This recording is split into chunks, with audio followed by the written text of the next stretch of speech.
¿Qué tal? Buenas noches. Bienvenidos a una nueva emisión de IntelliJuris.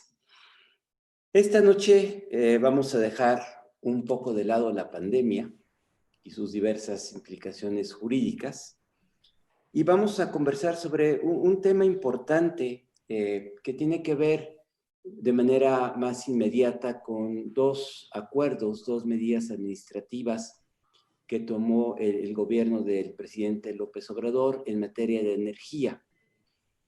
Uno que tiene que ver con un acuerdo del Centro Nacional de Control de Energía y un segundo acuerdo de la Secretaría de Energía que emite la política de confiabilidad, seguridad, continuidad y calidad en el sistema eléctrico nacional, que se publicó el 15 de mayo de 2020. Estos dos acuerdos, pero en realidad vamos a ver que junto con estos hay otro conjunto de disposiciones, han venido a modificar las reglas en la generación, en el abasto y va a tener probablemente implicaciones importantes en el diseño de la transición energética y del modelo de energía que tiene el país. Y tiene desde luego diversas dimensiones jurídicas que vale la pena que conversemos, que las analicemos. Para platicarnos sobre este tema, tenemos a dos invitados de lujo y un miembro de IntelliJuris que ya conocen bien.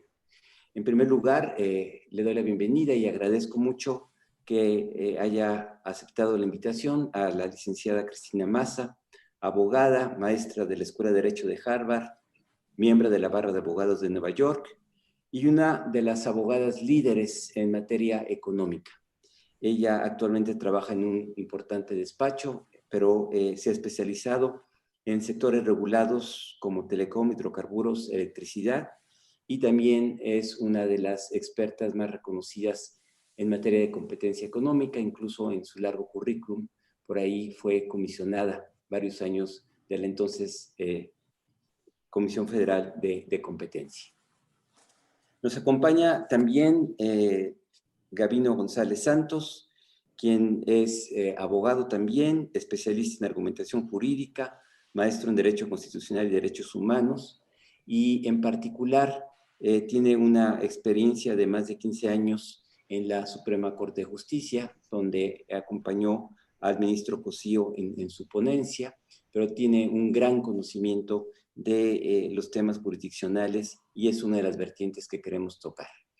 Y finalmente el profesor José Roldán, profesor del CIDE, de la División de Administración Pública, un experto en Derecho Administrativo y en cuestiones también regulatorias. Pues con estos tres invitados vamos a abordar el tema y creo que vale la pena, en primer lugar, hablar un poco sobre el contexto constitucional regulatorio de manera amplia, que se deriva en buena parte de la reforma eléctrica que se hizo en el sexenio pasado y que generó un marco normativo nuevo.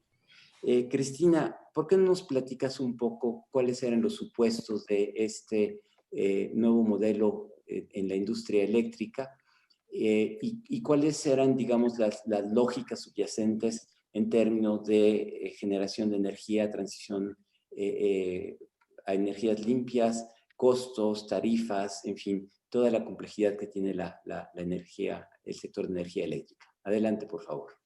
Muchas gracias, Sergio. Muchas gracias a IntelliJuris por invitarme a este programa y, bueno, compartir con el doctor Roldán Chopa y con Gabino.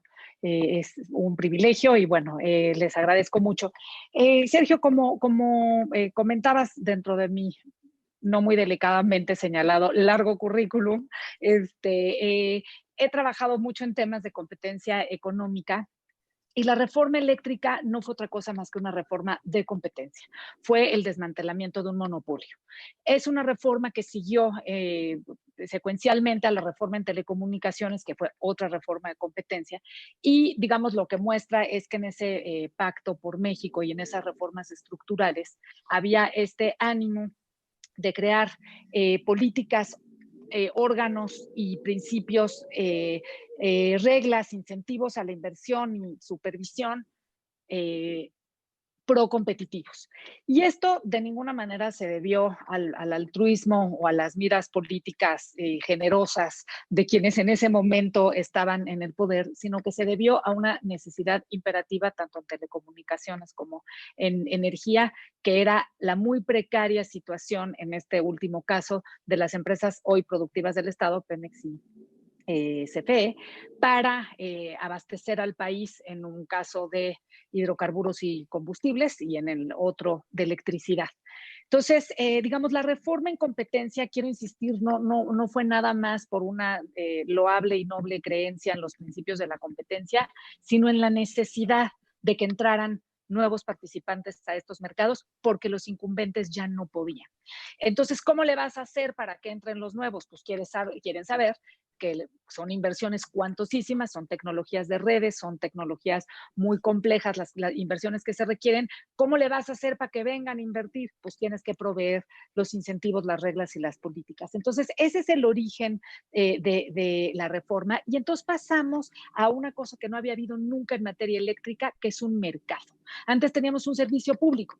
Se trata de manera distinta, se come distinto, se cotiza distinto. Entonces, la tarifa eléctrica vieja que cobraba la CFE, en realidad ni siquiera la calculaba la CFE y solo parcialmente la cree. La cuchara más grande era la de Hacienda.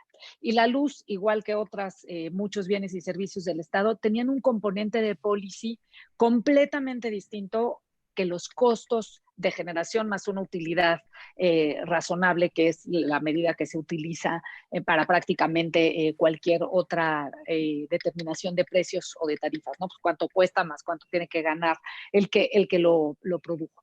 ¿Y qué pasaba? CFE venía de tener unas plantas, sobre todo de carbón y de combustóleo, altamente contaminantes, ineficientes, con plantas bastante viejas, las plantas de generación viejas, con una red de transmisión y distribución con unas enormes deficiencias y no tenía lana para meterle. Entonces, en este diseño dijeron, ok, transmisión y distribución y suministro básico, vamos a dejarlo aparte. Pero vamos a crear un mercado eléctrico mayorista a donde lleguen muchas empresas a concurrir para que le metan dinero a la infraestructura de generación, a tecnologías de generación y que la pongan en la red de CFE. Pero como CFE va a tener ciertos incentivos pues un poco naturales, que es pues yo produzco caro con combustibles caros, que Pemex me vende caro, y luego tengo que prestar el servicio. Para que eso funcionara mejor, se sacó de la panza de la CFE al SENACE y se creó un operador independiente que corrigiera esos incentivos del incumbente, del jugador más grandote, de utilizar la red y servirse primero con la cuchara grande, ¿no? Entonces, el SENACE se puso ahí para decir, el primero que produzca el watt más barato, lo despacha. Y una vez que ya se le entregó a el usuario, acuérdense que la electricidad no se puede almacenar, entonces la tienes que balancear constantemente, entonces conforme se va produciendo, se va despachando, se va entregando y pues ¿cuál voy a comprar primero? Pues la más barata, la que salga mejor. Entonces allí, ¿qué es lo que está ocurriendo?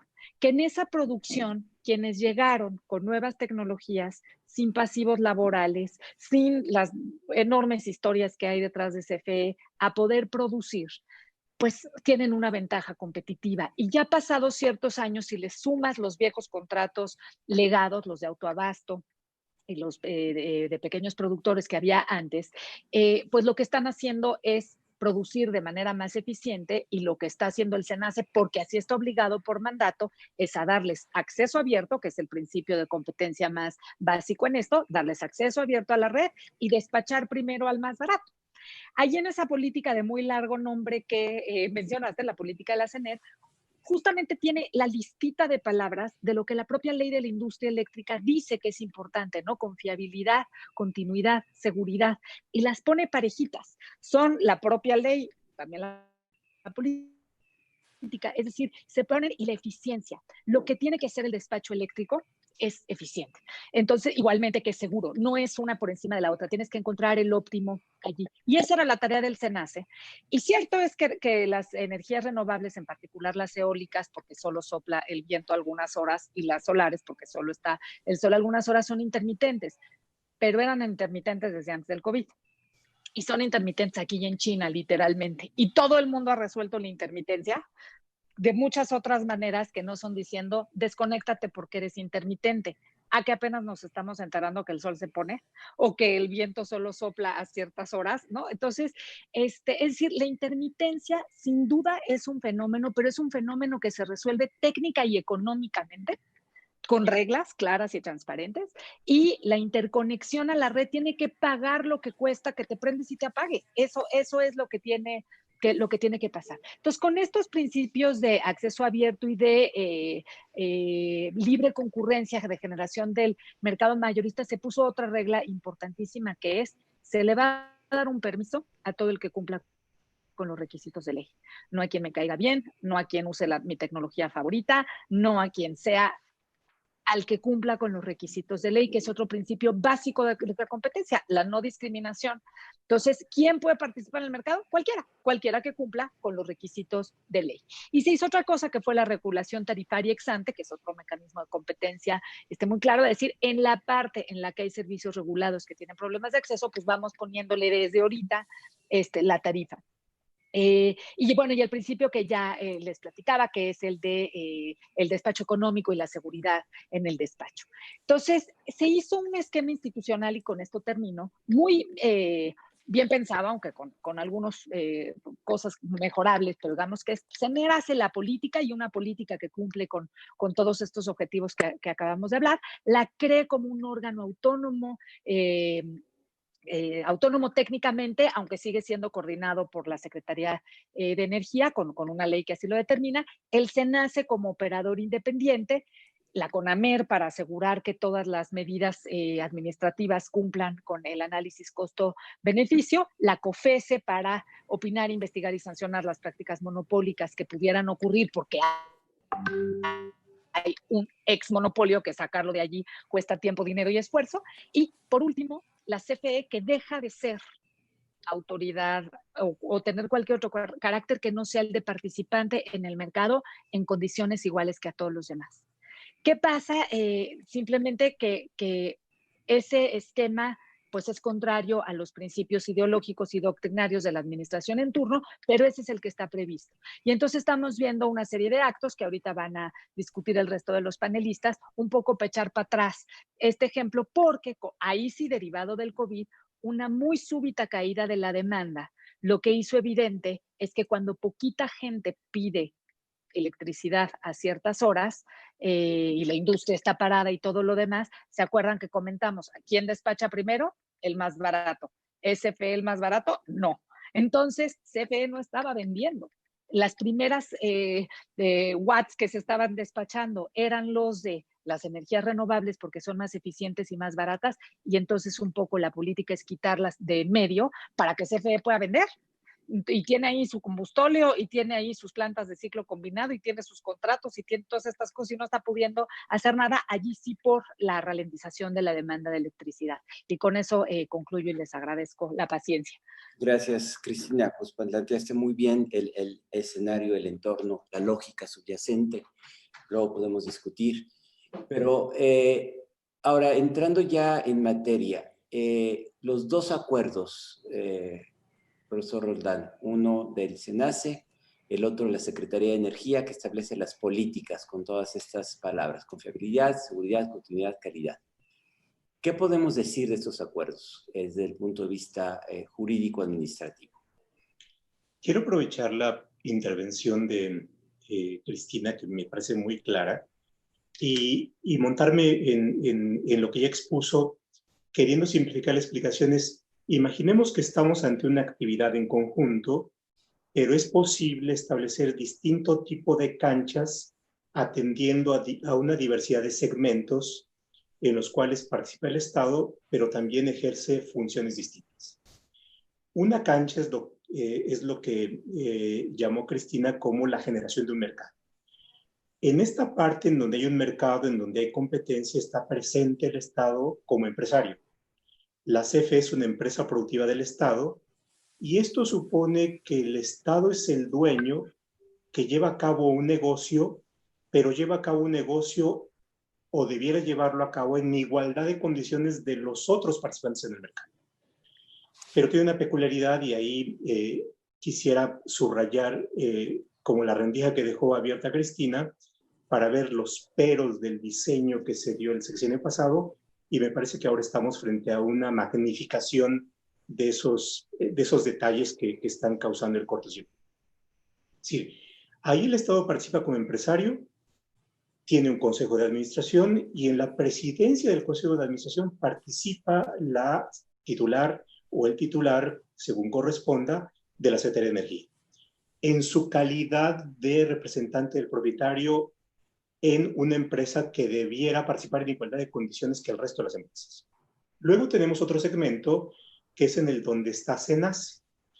Es un organismo público descentralizado que tiene a su cargo la operación monopólica del sistema eléctrico con las funciones que ya mencionó Cristina, y es una especie de alebrije. ¿Por qué? Porque siendo un organismo público descentralizado que tiene a su cargo la operación monopólica de una parte de la industria eléctrica, tiene un doble carácter, una doble función. Por una parte es un operador económico en condiciones monopólicas, pero por otra parte realiza actividades que se parecen más a las de autoridad.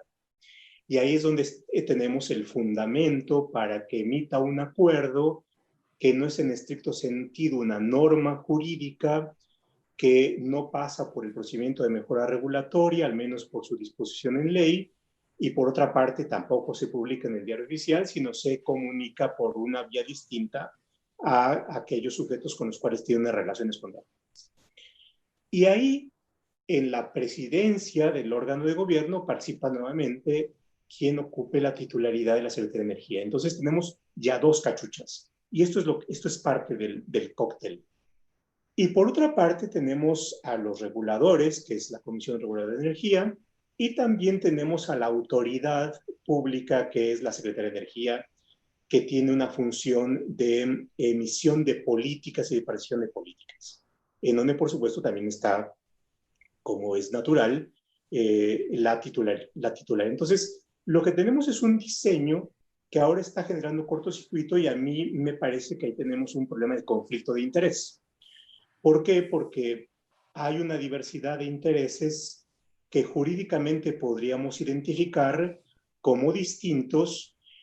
Por una parte es un regulado, una empresa, por otra parte es un operador monopólico y por otra parte es la autoridad, pero en la medida en que participa el mismo componente en las funciones de dirección o conducción o gobierno, entonces propicia que se dé este escenario que podríamos decir es un escenario de captura, en donde hay un sesgo para beneficiar a una empresa que se supone tiene que ser tratada como un igual a las otras.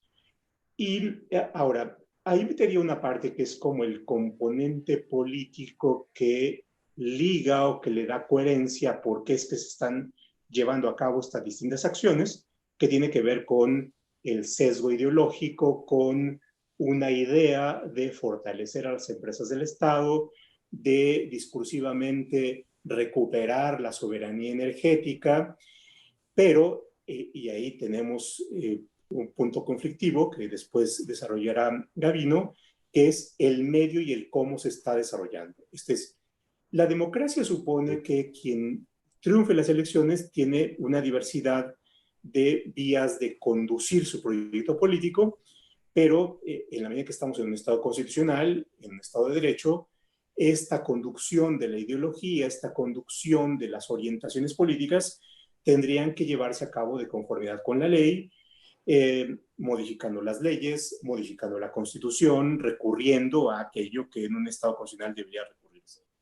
No tenemos ese escenario y se están llevando a cabo a través, digamos, de una diversidad de vías administrativas, y por supuesto en la medida en que las vías administrativas como el acuerdo de SENACE o como el acuerdo que emite la política entran en choque con o la ley o la Constitución, pues entonces tendremos ahí que hay una serie de vulnerabilidades que están componiendo el terreno de litigio como se está componiendo.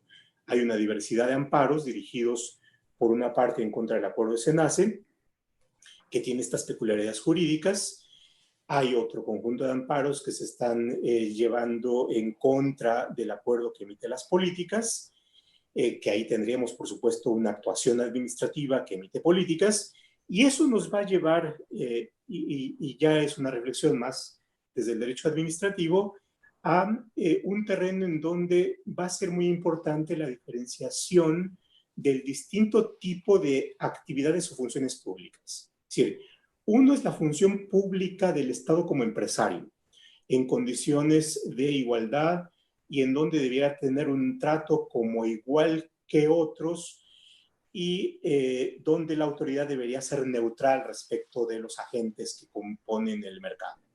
Por otra parte, el escenario en donde está SENACE, que tiene esta peculiaridad de ser un operador monopólico, pero que no debe dar tratos discriminatorios a aquellos que le suministran el flujo eléctrico y debe actuar técnicamente para hacer frente a estos cambios propios de las energías eólica y fotovoltaica.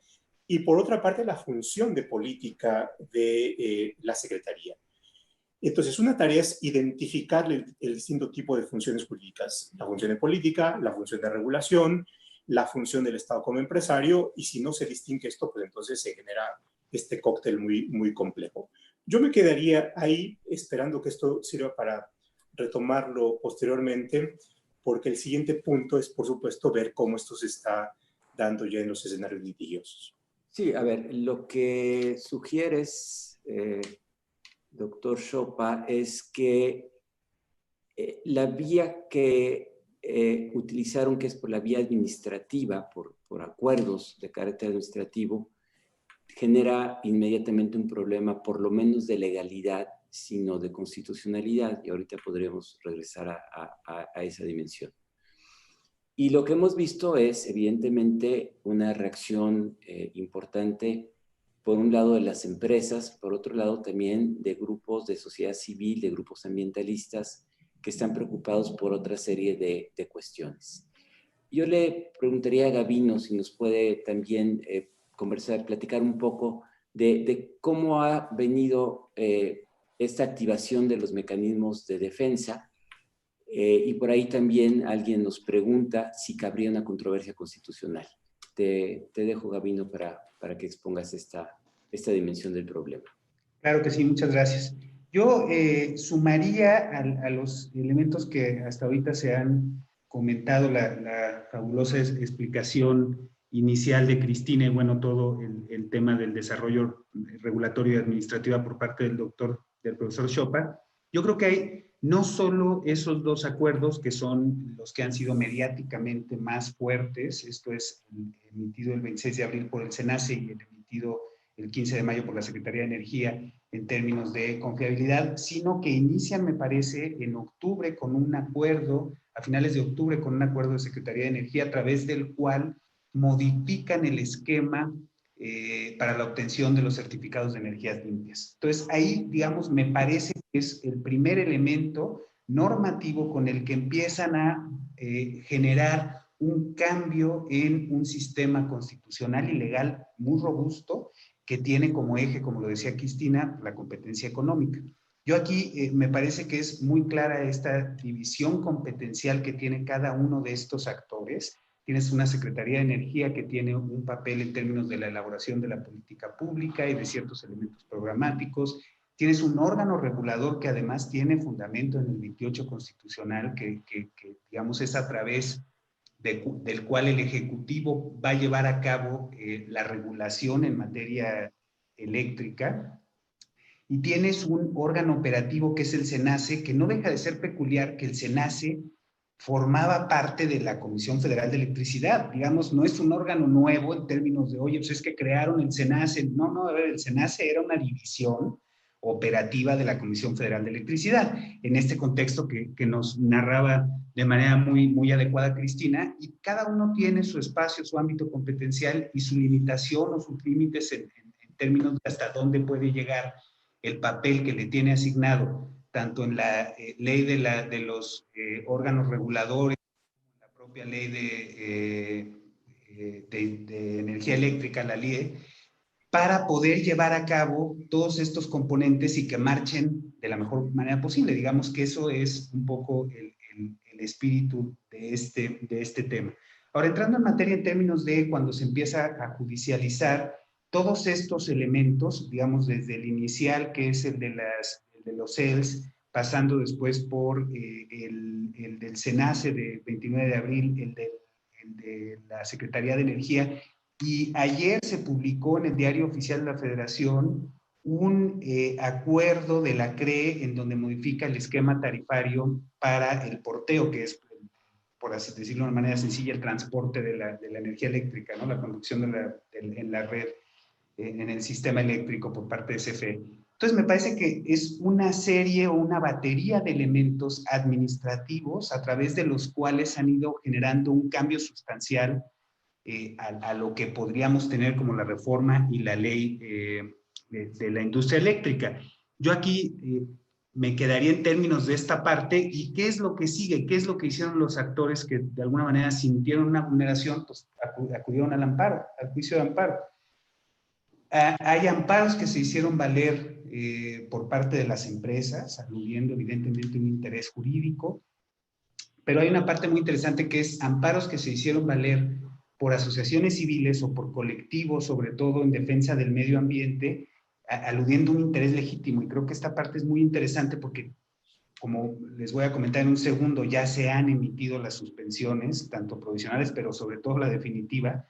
El día de hoy se emitió una sobre los dos acuerdos. Entonces, es bien interesante el efecto que tiene esa suspensión, digamos, en términos generales, porque viene de un interés legítimo y no de un interés jurídico. Por ahí comentaban o preguntaban que cuáles son las vías, si podría caber una controversia constitucional. Bueno, me parece que hay por lo menos un cruzamiento con las competencias de la Comisión Federal de Competencia Económica, porque tiene en términos del 105 de la LIE una facultad específica en términos de, digamos, cómo va a incidir en términos de competencia económica cuando se considere que hay alguna distorsión. Ese es un elemento, podría ser, en su caso, promover una controversia constitucional. No sé si esté ahorita en el ánimo de la comisión, pero bueno, ese es un tema.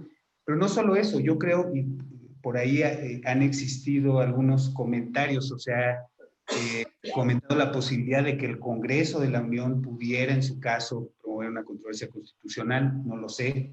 Las entidades federativas han salido últimamente a expresar una molestia muy importante en términos de una vulneración que les puede llegar o que pueden resentir con con la implementación de estos acuerdos. Entonces también estarían en su caso en posibilidades de promover una controversia constitucional y ya será la Corte la que pudiera en todo caso ir definiendo. Hasta el momento no se han presentado. Como sabemos ahorita con el tema de la pandemia hay una suspensión provisional, por así decirlo, de labores en el Poder Judicial, que ha sido matizada ahora con la utilización de los sistemas electrónicos, pero eso, digamos, permite que se extiendan los plazos. Hasta el día de hoy no se ha presentado controversia alguna, pero había por ahí los comentarios que se habían presentado. Los amparos sí se presentaron ya una vez que había esta suspensión provisional de funciones en el Poder Judicial y se alegó urgencia en estos asuntos, claro, porque el acuerdo emitido por el SENACE pues fue emitido en términos de la emergencia sanitaria, que esto es un poco extraño porque no es que hubiera una emergencia en términos del sistema eléctrico nacional, por lo cual está previsto normativamente, específicamente, un procedimiento a seguir que está regulado por la CRE, pero no acudieron a ese sistema, sino que, o no pasaron por ese sistema, sino que aludieron este tema de la emergencia sanitaria y la necesidad en aras de buscar proteger esta confiabilidad del sistema eléctrico nacional, la emisión de estos acuerdos. Entonces, se promueven estos amparos, se admiten, se promueven ante la competencia de los jueces administrativos especializados en materia de competencia económica y telecomunicaciones.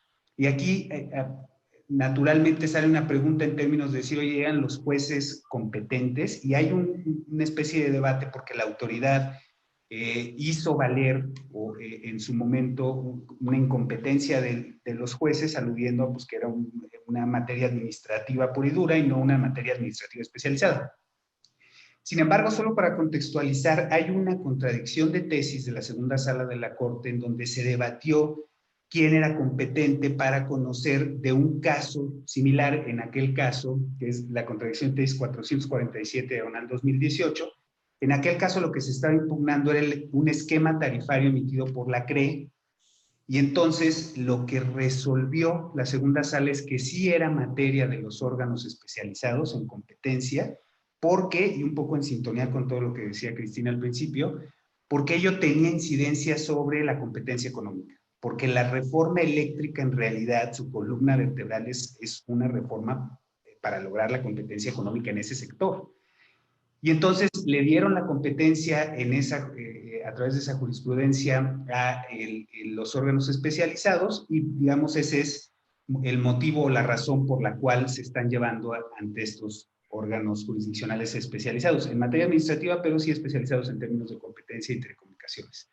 Se admitieron estos amparos, tanto los amparos con interés legítimo como los hechos valer por las empresas de interés jurídico. Se otorgaron suspensiones provisionales, en algún caso se hicieron valer las quejas, pero lo más importante, ya se emitieron las suspensiones definitivas.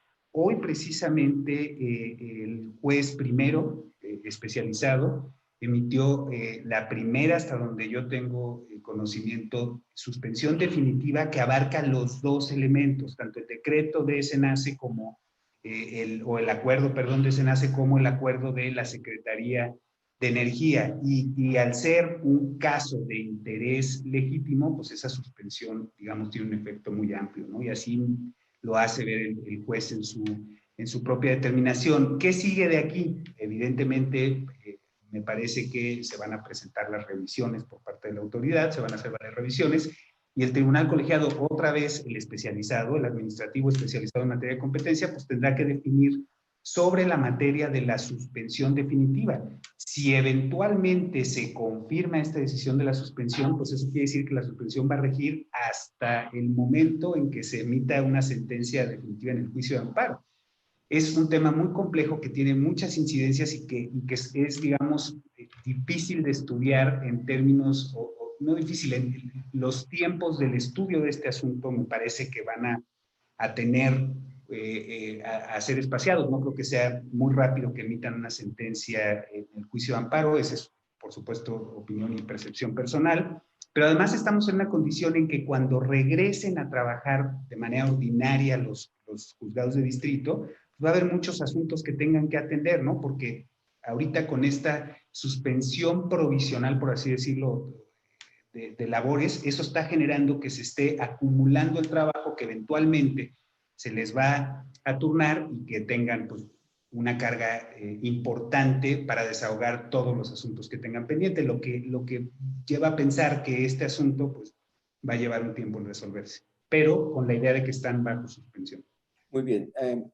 Creo que hay muchos cabos por donde seguir conversando, pero viendo algunas preguntas, creo que, Cristina, quizás nos puedes profundizar un poquito en por qué se sostiene que estos acuerdos violentan el principio de competencia. Es decir, ¿cuál es el efecto tanto jurídico como material de estos acuerdos? ¿Cuál es el efecto que están teniendo en la competencia? Mira, como platicábamos, el primer efecto inmediato es sobre la concurrencia, sobre quién puede participar en el mercado eléctrico mayorista.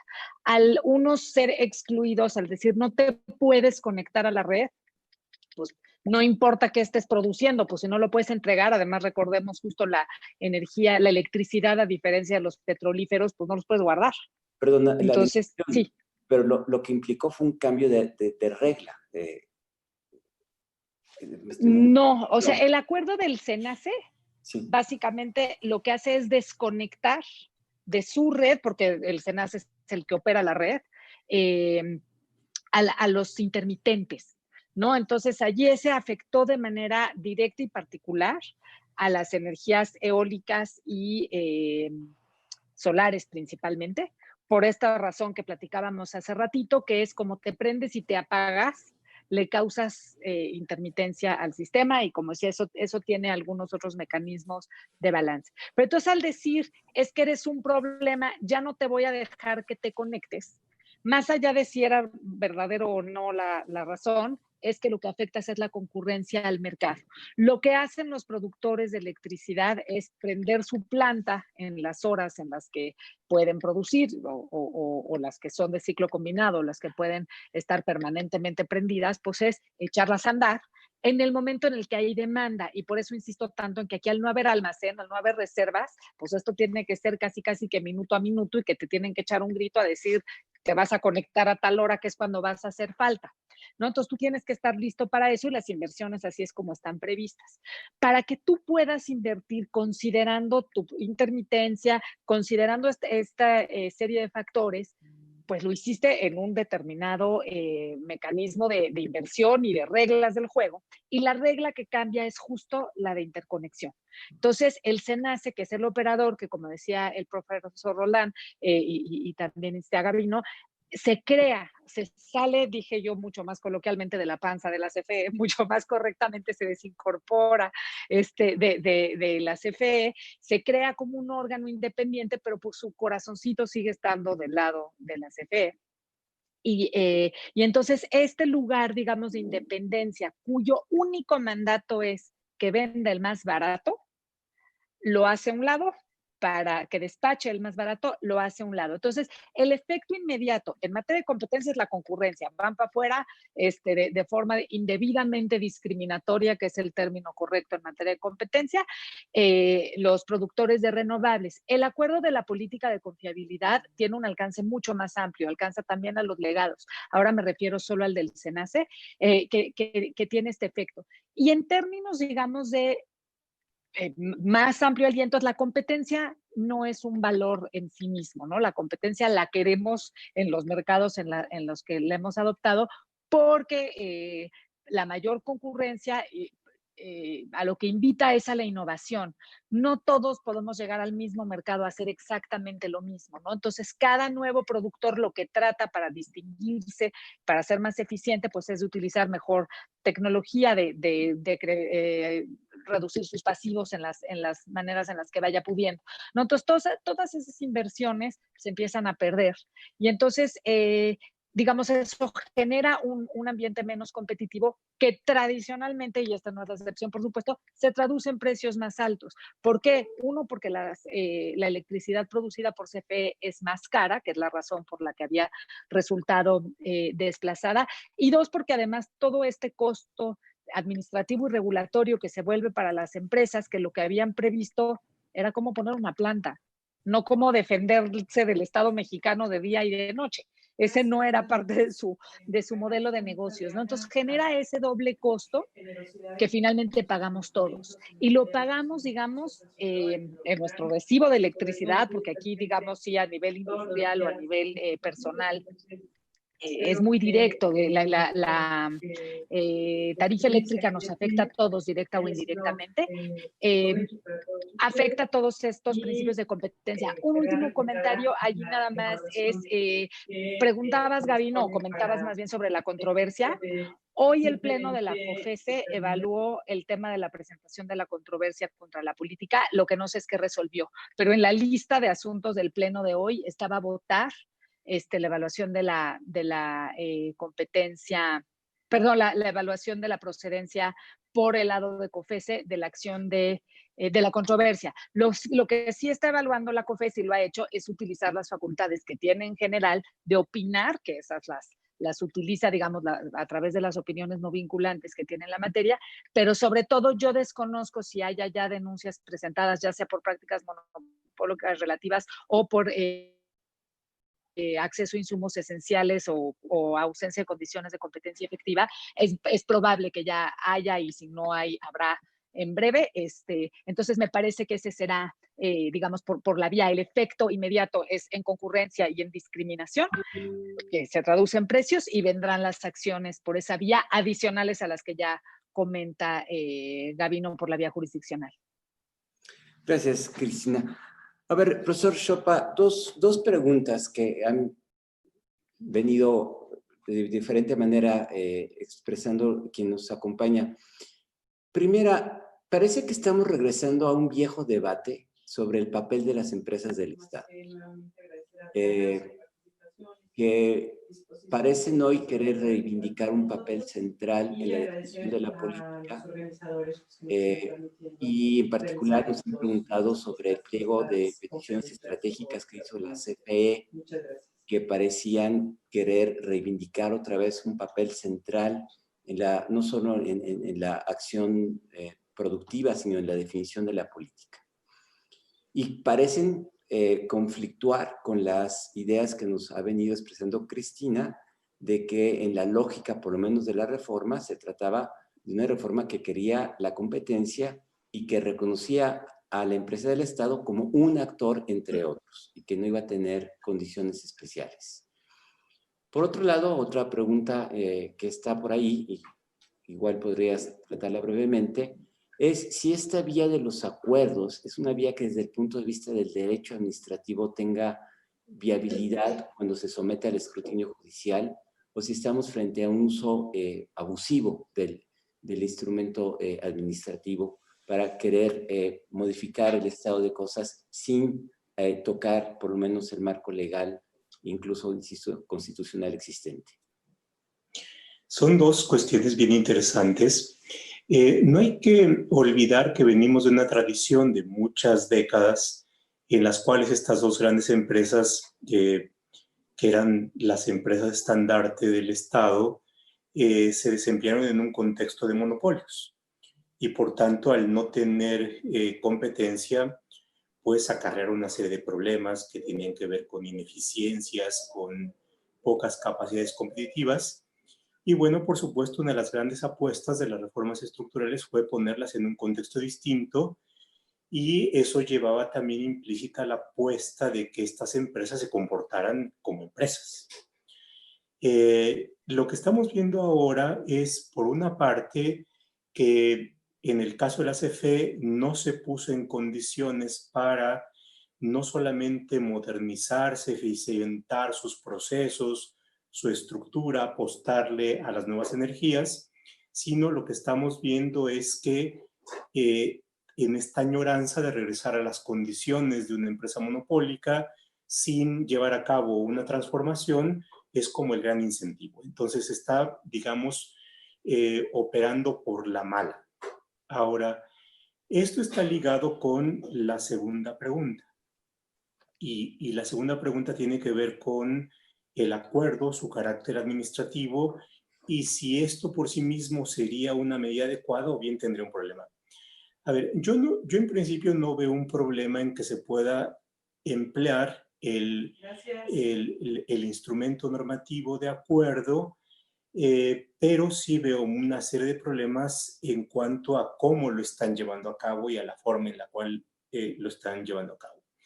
Una de las preguntas que plantea el público es si se podría aplicar el test de proporcionalidad para evaluar la regularidad legal o constitucional del acuerdo, y yo creo que sí es posible, porque esto nos lleva a considerar la relación de causalidad. Es decir, y planteo el caso, si lo que se está argumentando en el acuerdo del SENACE es la pandemia y por tanto las condiciones extraordinarias, lo que tendríamos que examinar al evaluar el acuerdo es si se están dando la información relevante para poder acreditar que efectivamente hay una relación de causalidad entre la pandemia y los problemas que puede estar presentando la industria eléctrica con la peculiaridad y la intermitencia de las renovables.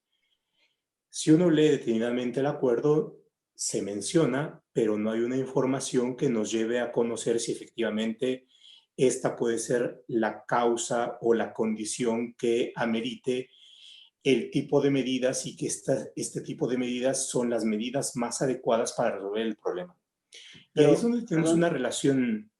Perdón que Sí, interrumpa, porque el acuerdo lo que emite son políticas y la política sí está en el aliento de la Secretaría, pero parece que son mucho más que políticas. si es que hablamos del acuerdo que emite las políticas, tenemos el otro acuerdo, que es el acuerdo de SENACE, ¿no? Sí. Y entonces, cuando hablo de causalidad, tengo en la cabeza más el acuerdo del SENACE. Ahora, esto no significa que en el acuerdo de política no tenga también sus propios problemas. Y tiene que ver en la conceptualización que la Secretaría de Energía entiende como política. Si leemos el acuerdo de política, mi apreciación, por supuesto una apreciación personal, es que no se restringe a establecer políticas, sino que va más allá. Por ejemplo, establece nuevos requisitos, establece nuevos procedimientos. Por ejemplo, que las empresas tienen que pasar por un trámite de factibilidad. Esto es establecer procedimientos o trámites que corresponden más bien a una medida regulatoria y no a un documento que exprese una política. Y ahí nos lleva a lo que mencionaba en mi primera intervención, la necesidad de, primero, de diferenciar y luego identificar en qué consiste una política. Y por supuesto, una política no consiste en un instrumento jurídico cuyo contenido tenga que ser establecer requisitos, establecer nuevos trámites, porque eso es una cuestión que corresponde más a la ejecución de una política, a la instrumentación o la implementación administrativa, regulatoria de una política que puede estar más en la cancha de la Comisión Reguladora de Energía o más en la operación a cargo de SENACE. Perdón, profe, Entonces, pero allí que haga mención expresa, pero lo decía yo al principio de mi exposición, que un principio básico de competencia fue que pueda concurrir al mercado todo el que cumpla los requisitos de ley y los requisitos están previstos en la ley de la industria eléctrica. El acuerdo de la CENER en la política, la CENER se da a sí misma la facultad de instruirle a la CRE que aumente nuevos requisitos para el otorgamiento de permisos. Entonces, claro, digamos, de doble banda, no ahí solo facultades que tenemos, no tiene, sino de índole materialmente legislativa y facultades de coordinación que no tiene sobre la CRE, y además de modificarlo un régimen de permisos desde la perspectiva de competencia. claro, pero ahí tenemos otro problema adicional que tú mencionas y que te adelantaste un poco a lo que iba a decir. Es decir, en la medida que se está metiendo a una cancha que no es la definición de políticas, entonces el acuerdo tiene otro problema. Y el otro problema tiene que ver con invasión de competencias. Es decir, competencias que le pueden corresponder a la CRE y por supuesto que tiene que ejercer en el ámbito de autonomía. Y aquí viene otro pecado original del acuerdo que establece la política. En la medida en que da instrucciones y da instrucciones muy concretas, tales como que debe establecer tal requisito, que debe establecer tal permiso, que debe establecer tal trámite, entonces eso no significa una emisión de política, sino es una instrucción que afecta a la autonomía porque la determinación de nuevos trámites o de condiciones distintas o corresponden a ley o tendrían que tener una instrumentación que corresponde a la cancha de la CRE, por ejemplo. Y esto le da parque o le da argumentos a las empresas para argumentar que una de las tantas violaciones que comete el acuerdo de política es afectar autonomía, es establecer medidas regulatorias, es invadir el campo que debiera corresponder a la ley. Y entonces este es uno de los problemas que plantea algo que creo que comete tanto el acuerdo de SENACE como el acuerdo de políticas de CENER, que es un autosabotaje. Es decir, ella misma se encarga de ponerse a sí misma una serie de problemas o de vulnerabilidades jurídicas que hace mucho más fácil el otorgamiento de suspensiones o hace mucho más posible que se otorguen los amparos en definitiva. Creo que queda muy claro esa parte, pero ya tenemos poco tiempo, pero hay varias preguntas, Gabino. ¿Cuál es el alcance de la suspensión, particularmente en el amparo que se dio hoy? Porque entiendo lo hace una AC, lo hace alegando interés legítimo. ¿Cuál es el alcance de la suspensión? Para una empresa puede quedar más clara, pero en estos casos donde se está argumentando otro tipo de razones que no son la afectación del aliento jurídico específico. Listo.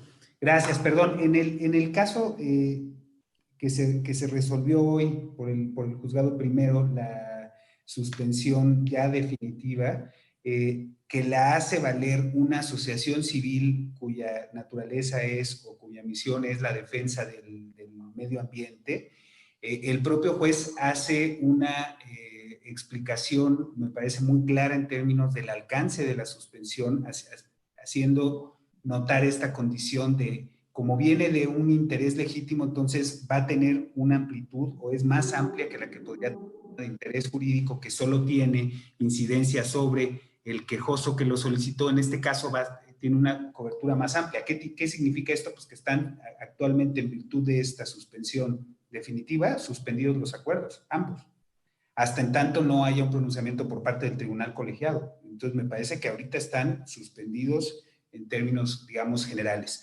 Por ahí hacían un par de preguntas en relación con los amparos, muy rápido quisiera abordarlas, si todavía podían hacerse valer los juicios de amparo. Pues, está ahorita suspendida los plazos y los términos en el Poder Judicial a partir del 18 de marzo, y en el último acuerdo del Pleno del Consejo de la Judicatura lo llevaron hasta el 30 de junio. Es cierto que activaron la posibilidad de que se puedan llevar a cabo en línea los juicios de amparo, pero eso es potestativo, no es obligatorio, no están corriendo los términos.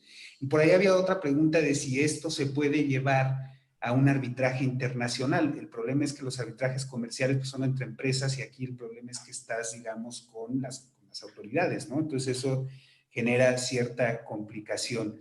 Y por ahí hacían una pregunta en términos de si habría un agravio personal y directo. Creo que eso ya es el fondo de la sentencia de amparo, pero a mí me parece que claramente sí lo hay.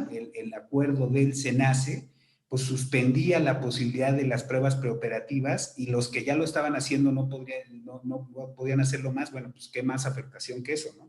Y las políticas emitidas por la Secretaría de Energía tenían condiciones que van modificando los esquemas anteriores regulatorios.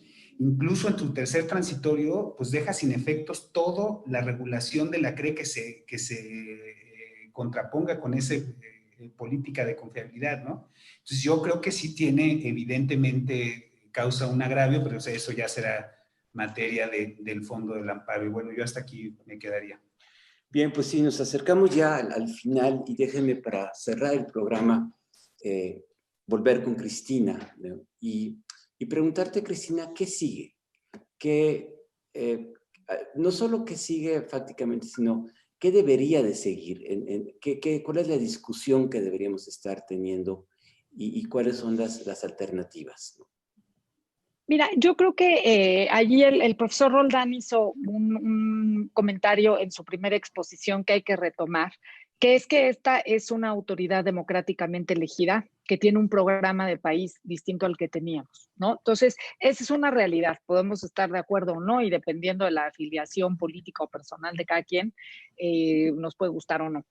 Lo que yo creo que sí podemos todos demandar es que cualquiera que sea la política pública que adopte un gobierno, pues que sea en observancia del Estado de Derecho. Entonces, que lo que tengan interés o intención de hacer, pues sea por los mecanismos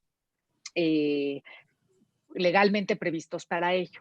Y eso requeriría una reflexión de mucho más alto aliento, que si es competencia sí o competencia no. O sea, tendríamos que pensar si de plano vamos a renegar de la competencia como principio, que está ya muy, muy imbuido en nuestra legislación, en nuestra forma de pensar, y sobre todo en la realidad de lo que hemos visto, que los mercados concentrados y los mercados monopólicos arrojan bienes y servicios más caros y peores. Y ya lo hemos vivido, ¿no? Entonces, más allá de una cuestión ideológica o de afinidad, es repudiar la competencia como principio, pasa por algo que ha sido muy benéfico para la economía mexicana en términos de que haya mayor innovación y mayor concurrencia. ¿Por qué son más baratas las renovables? Porque tienen mejores tecnologías. Entonces, si eso le estorba a la CFE, entonces matemos a las pulgas, ¿no? Que están haciendo ese ruido en lugar de modernizar a la CFE. Pues yo creo que es un error.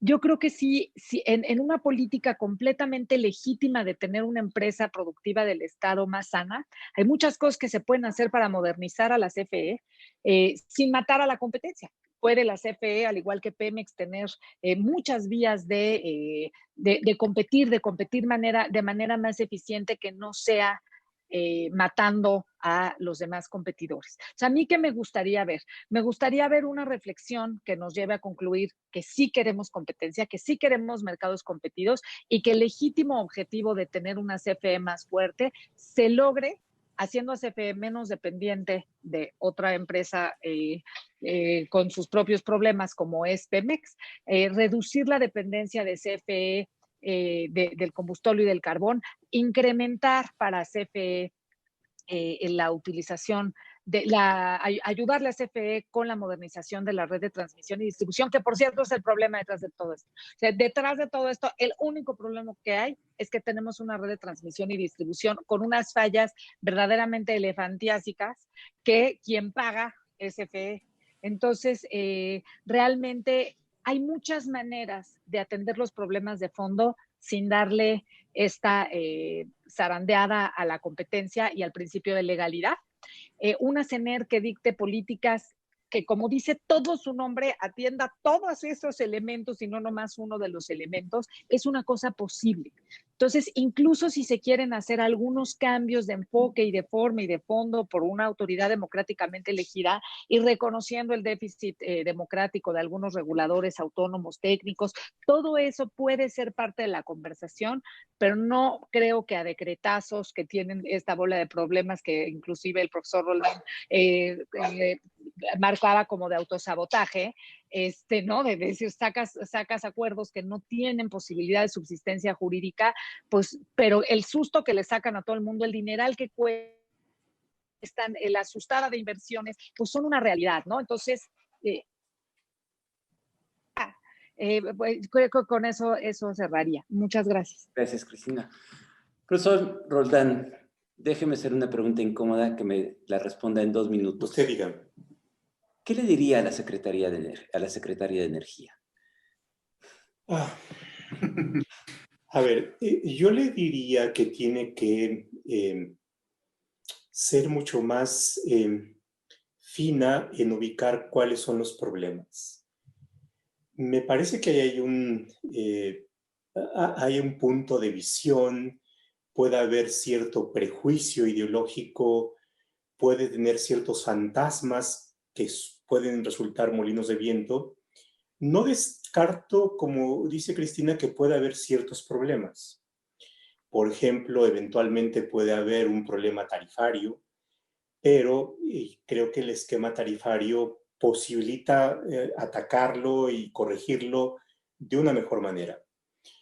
Creo que hay un punto que tiene que ver con, hay una política y bueno, esto es propio de la democracia, pero tiene que ubicar de mejor manera cuáles son los problemas. Luego tiene que ubicar de mejor manera cuáles son los cómo y la forma en cómo los instrumenta, ¿no? Pareciera a veces que los acuerdos están diseñados por los propios enemigos internos, ¿no? Y no por aquellos que quieren llegar a buen término una política, y me parece que tienen que mejorar los pilotos de la nave. Hay por supuesto, yo creo que hay un gran problema de capacidades institucionales. Y bueno, finalmente creo que se va a complicar más el problema. Viene la propuesta de reforma constitucional que puede impactar a los reguladores y a los órganos constitucionales autónomos. Entonces, pareciera ser que se pinta un escenario de más batallas, ¿no? Y creo que eso puede complicar, pero me parece que podrían lograrse mejores resultados afinando mejor sus tácticas. Y con eso me quedaría. Gracias. Y Gabino, pues ya el asunto ya se judicializó, ya estamos al inicio de lo que va a parecer una batalla judicial larga y que probablemente ni siquiera cabe en tribunales nacionales, pudiera llegar hasta arbitrajes internacionales. ¿Qué crees que va a suceder? ¿Cuál es el curso de este largo litigio y cuáles van a ser los dilemas que va a enfrentar el Poder Judicial en este escenario, digamos, de una litigiosidad alta y muy compleja y con grandes implicaciones de política económica y energética? Tu micrófono, por favor, Gabino.